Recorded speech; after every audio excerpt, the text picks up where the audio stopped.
El expositor bíblico Aiseño. Primer trimestre bajo la temática: el mensaje bíblico sobre los tiempos del fin. Estudio bíblico 5.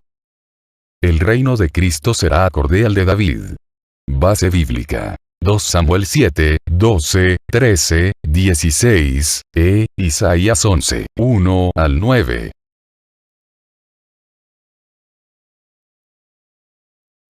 Pensamiento central. Cristo es el cumplimiento de la promesa divina hecha a David, que su reino sería firme para siempre.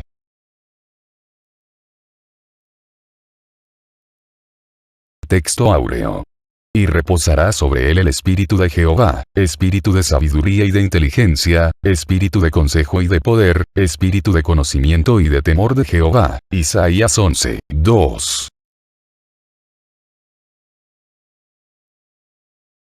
Datos generales acerca del tema. Enseñanza. Los que creemos en Cristo y participamos en su reino, debemos vivir acorde a la voluntad de nuestro Rey. Autor. Natán y Gad figuran entre los posibles escritores de 2 de Samuel. Isaías por escritor del mismo nombre. Personajes: Dios, David, el pueblo de Israel, Cristo, los creyentes. Fecha: 2 de Samuel fue terminado de escribir alrededor del año 930 a.C. Isaías, entre el 740 y el 680 a.C. Lugar: probablemente, 2 de Samuel fue escrito en Jerusalén. También se cree que Isaías fue escrito en Jerusalén. Introducción. El tema de esta semana trata un asunto que revela la omnisciencia de Dios. No podría imaginar aquel pastor de ovejas de Belén que sería elegido por Dios para gobernar a su pueblo. Mucho menos que Dios le daría una descendencia firme y un trono estable para siempre. En verdad, los designios del Señor son maravillosos. Cuando Samuel fue a la casa de Isaí para ungir a uno de sus hijos como rey, tampoco sabía la trascendencia que tendría el ungido. Pero cuando David llegó al reino de Israel, Dios hizo un pacto con él que afirmaría el trono eternamente. Le habló, por tanto, de un hijo de su descendencia cuyo reino sería firme eternamente. Por tanto, después de la muerte del monarca, Dios comenzó a cumplir en promesa hasta que apareció Jesús, que era del linaje de David en cuanto a la carne, Romanos 1, 3. En esta semana vamos a estudiar a Cristo como el Hijo que se sienta en el trono de David.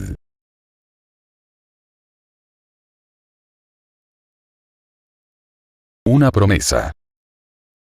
2 Samuel 7, 12. Y cuando tus días sean cumplidos, y duermas con tus padres, yo levantaré después de ti a uno de tu linaje, el cual procederá de tus entrañas, y afirmaré su reino.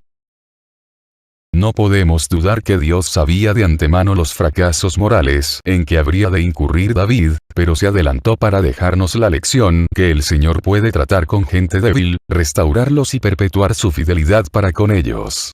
Ahora Dios le habla a su siervo sobre lo que sucederá después de su muerte. La promesa divina a David respecto a afirmar su reino comenzaría con uno de su mismo linaje, el cual procedería de sus entrañas. En manera directa, la primera referencia aquí es a Salomón. Debemos actuar de tal manera que nuestra generación sea bendecida por Dios después de nosotros. El hecho que Dios prometiera a David afirmar el reino de su hijo, deja ver que le daría también autoridad para reinar. De aquí también aprendemos que el reino es afirmado con justicia, Proverbios 16, 12, y, tanto la justicia como la autoridad, son dones de Dios que se reciben por fe. Años después, la Biblia testifica que, en verdad, Salomón, hijo de David fue afirmado en su trono, Dios estaba con él y lo engrandeció en gran manera, 2 de Crónicas 1, 1. ¿Cuál es la promesa hecha por Dios a David? 2 Samuel 7, 13 y 16. Él edificará casa a mi nombre, y yo afirmaré para siempre el trono de su reino. Y será afirmada tu casa y tu reino para siempre delante de tu rostro, y tu trono será estable eternamente. En el verso 13 el Señor anuncia a David que un hijo de sus entrañas reinaría sobre el trono de Israel y edificaría sobre el trono de Israel y edificaría casa a su nombre. Debemos observar que no dice la casa de mi nombre. Dios tenía que edificar otra casa que Salomón no podrían levantar. Nos referimos a la iglesia, que es edificio de Dios. Cristo dijo que es Él quien edificaría su iglesia, Mateo 16, 18. Pablo dice nosotros somos edificados para morada de Dios en el Espíritu, Efesios 2, 22. Ahora, la casa que Salomón habría de levantar sería un tipo de la iglesia que Cristo habría de edificar. En el templo de Salomón había sacerdotes escogidos de la tribu de Leví, pero en la iglesia que Cristo ha levantado, todos los creyentes somos sacerdotes de Dios para ofrecerle sacrificios espirituales de su agrado. A la vez, Dios enfatiza a David que afirmará el trono del reino de su hijo. Pero aquella promesa alude a Cristo, porque prometió afirmar aquel reino para siempre. Sabemos que Salomón murió y, así, cada uno de sus sucesos en el trono de Judá. Pero el reino del Mesías no tendrá fin y, a eso, se refirió la promesa divina al rey David. ¿A qué casa se refiere Dios que el descendiente de David le construiría?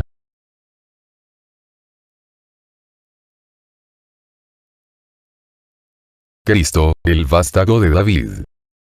Isaías 11, 1 y 2. Saldrá una vara del tronco de Isaí, y un vástago retoñará de sus raíces. Y reposará sobre él el espíritu de Jehová, espíritu de sabiduría y de inteligencia, espíritu de consejo y de poder, espíritu de conocimiento y de temor de Jehová. Los creyentes somos privilegiados por tener el canon completo de las Sagradas Escrituras. El verso 1 de Isaías 11 habla en forma figurada sobre la descendencia de David. Por ejemplo, se nos dice que saldrá una vara del tronco de Isaí. Así que, el Mesías viene de una ascendencia familiar a la cual Dios fortaleció para reinar. Isaías profetizó que de aquel tronco familiar saldría una vara. El término vara usado aquí, en hebreo es la palabra nun, define un palo de madera, relativamente fino, usado también comúnmente como instrumento de castigo. El contexto presenta al Cristo aplicando su vara justiciera contra los enemigos de su pueblo. El rey retornará a los hijos de Israel esparcidos por los pueblos y los reunirá otra vez a su tierra. Para lograrlo, herirá la tierra con la espada de su boca y matará al impío con el espíritu de sus labios. Isaías 11, 4. El verso 2 revela las cualidades con que ungiría el Espíritu Santo al rey. Primero, espíritu de sabiduría. Esto le haría entender el propósito de su investidura y actuar de acuerdo a la expectativa del Señor. ¿Quién es el vástago prometido? ¿Cuáles son las cualidades del vástago enumeradas en el verso 2?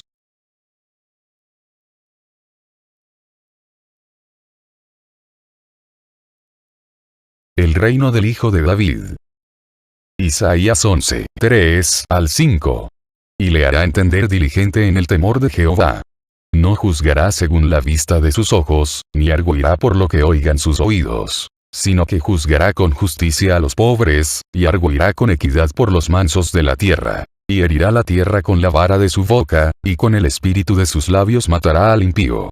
Y será la justicia cinto de sus lomos, y la fidelidad ceñidor de su cintura. La idea en el versículo 3 es que el Espíritu de Dios dará al rey diligencia en temer a Dios. Por tanto, su juicio no se hará sobre la base de un conocimiento simple de los hechos. Cristo será un juez distinto a los jueces humanos e injustos. Estos últimos equilibran su imperfecta justicia en base a lo que ven y oyen en el juicio. Pero nuestro rey juzgará con justicia. Advierte, además, que el rey será un defensor de los pobres y de los mansos de la tierra.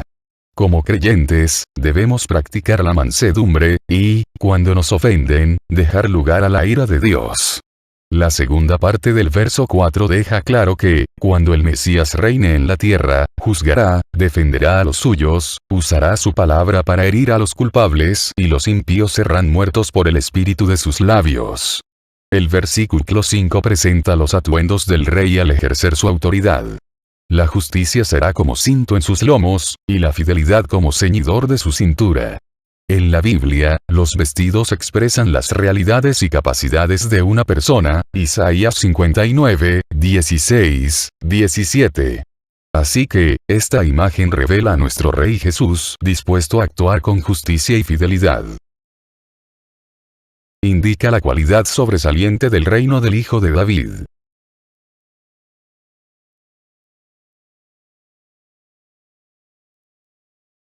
Isaías 11, 6 y 7. Morará el lobo con el cordero, y el leopardo con el cabrito se acostará. El becerro y el león y la bestia doméstica andarán juntos, y un niño los pastoreará. La vaca y la osa pasarán, sus crías se echarán juntas. Y el león como el buey comerá paja. Adán fue llamado a señorear sobre las aves, las criaturas marinas, las bestias y todo animal, Génesis 1, 26, 27. Ello nos da a entender que los animales no fueron creados peligrosos para el hombre. Pero sabemos que el pecado trastornó la creación y afectó a estas criaturas.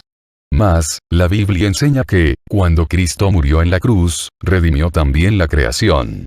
Por tanto, ella será libertada de la esclavitud de corrupción a la gloriosa libertad de los hijos de Dios, Romanos 8, 21.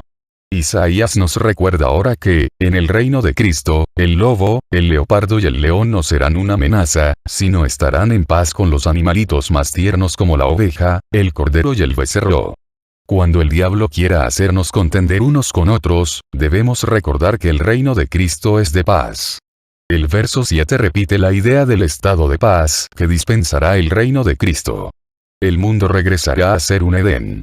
La vaca y la osa estarán unidas en comer su alimento. Como una familia unida, las crías de ambas se echarán juntas. En el reino de Cristo aprendemos que, en toda relación, a paz nos llamó Dios, Mateo 5, 9. Primera de Corintios 7, 15. ¿De qué nos habla lo descrito en estos versos con respecto a la creación? Isaías 11, 8 al 9. Y el niño de pecho jugará sobre la cueva del áspid, y el recién destetado extenderá su mano sobre la caverna de la víbora. No harán mal ni dañarán en todo mi santo monte, porque la tierra será llena del conocimiento de Jehová, como las aguas cubren el mar. El versículo 8 trata de la autoridad que el hombre redimido tendrá sobre la creación. Cuando Cristo establezca su reino, el áspid no tendrá poder letal contra un niño pequeño. La mano del recién nacido no estará en peligro al extenderse sobre la caverna de la víbora. Así que, desde niño, el hombre tendrá autoridad sobre los animales que antes eran más fieros. La longevidad será a tal manera real, que el niño morirá de 100 años, Isaías 65, 20. Saber estas verdades, debe producir una actitud de profunda adoración al Señor. El monte sobre el cual no harán mal no se limitación. Como hemos aprendido en el contexto, toda la tierra será inundada por la santidad del Rey y será llena del conocimiento de la gloria del Señor, al igual que las aguas cubren el mar. Los creyentes deben cultivar la esperanza en que la autoridad concedida a Adán al principio, nos es devuelta en Cristo y tendremos con él un dominio glorioso del mundo, cuando el Señor venga a reinar. Entonces, la habitación del Rey será gloriosa entre los hombres. Su reino es inconmovible, Hebreos 12, 28, tal como Dios lo prometió a David. Pertenecer a tal reino, merece un espíritu de gratitud y una conducta digna de tan glorioso privilegio. ¿Qué le es devuelto al ser humano a través del Hijo de David en su reino?